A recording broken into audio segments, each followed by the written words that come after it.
Andrew, there's this wonderful element to your character where you retain some of that childlike glee and imagination into adulthood.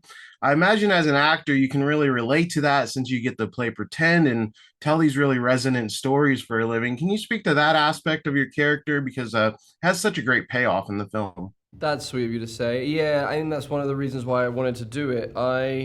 Any excuse to kind of play and feel in contact with that inner child that we are being told to distance ourselves from as much as possible in overt and not so overt ways.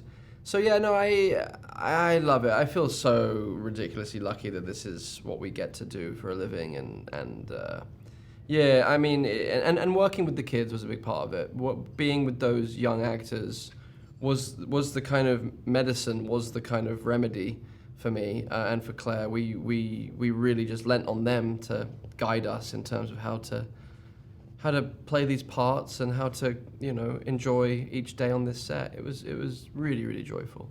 Yeah, it looks like we have three future stars in this film. And Claire, I wanted to ask you about acting with the three young actors that play your kids.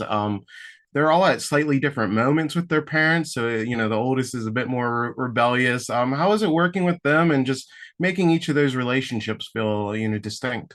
I mean, it mirrors kind of the experience of being on set. We had different relationships with each of those kids as their characters in the film as well.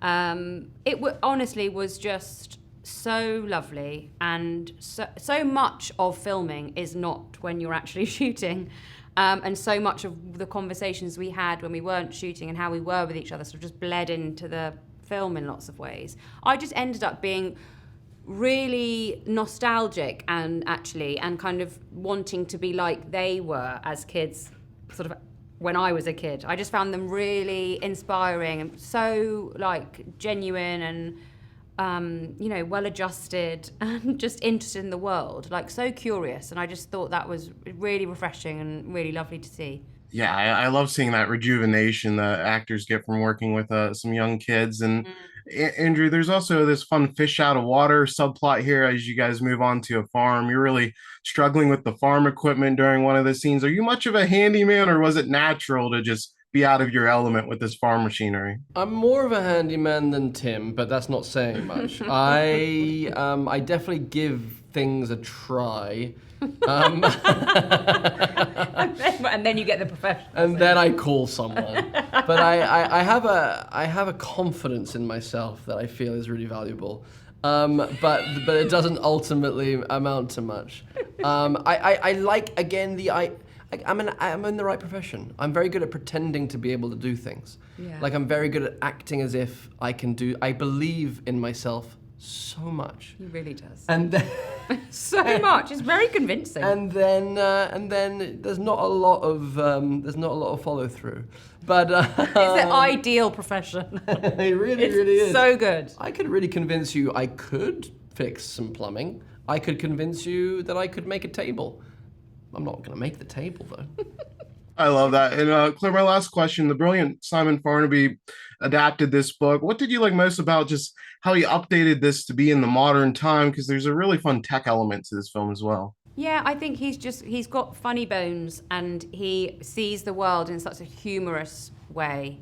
And I already admired him a lot. We watched Ghosts a lot in my house.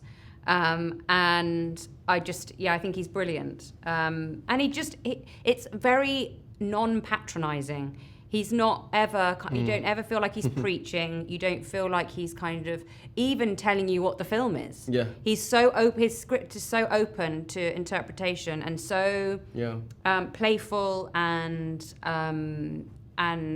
it just, when you recognize things in something and it makes you laugh, it's just a sign that it's going good, like it's going to be good. And I just felt like that the whole time I read it. And I just think he's really clever. He's really clever at what he does, and he's just like a triple threat times a million. It's brilliant. He's just got so many strings to his bow. He's such an impressive person.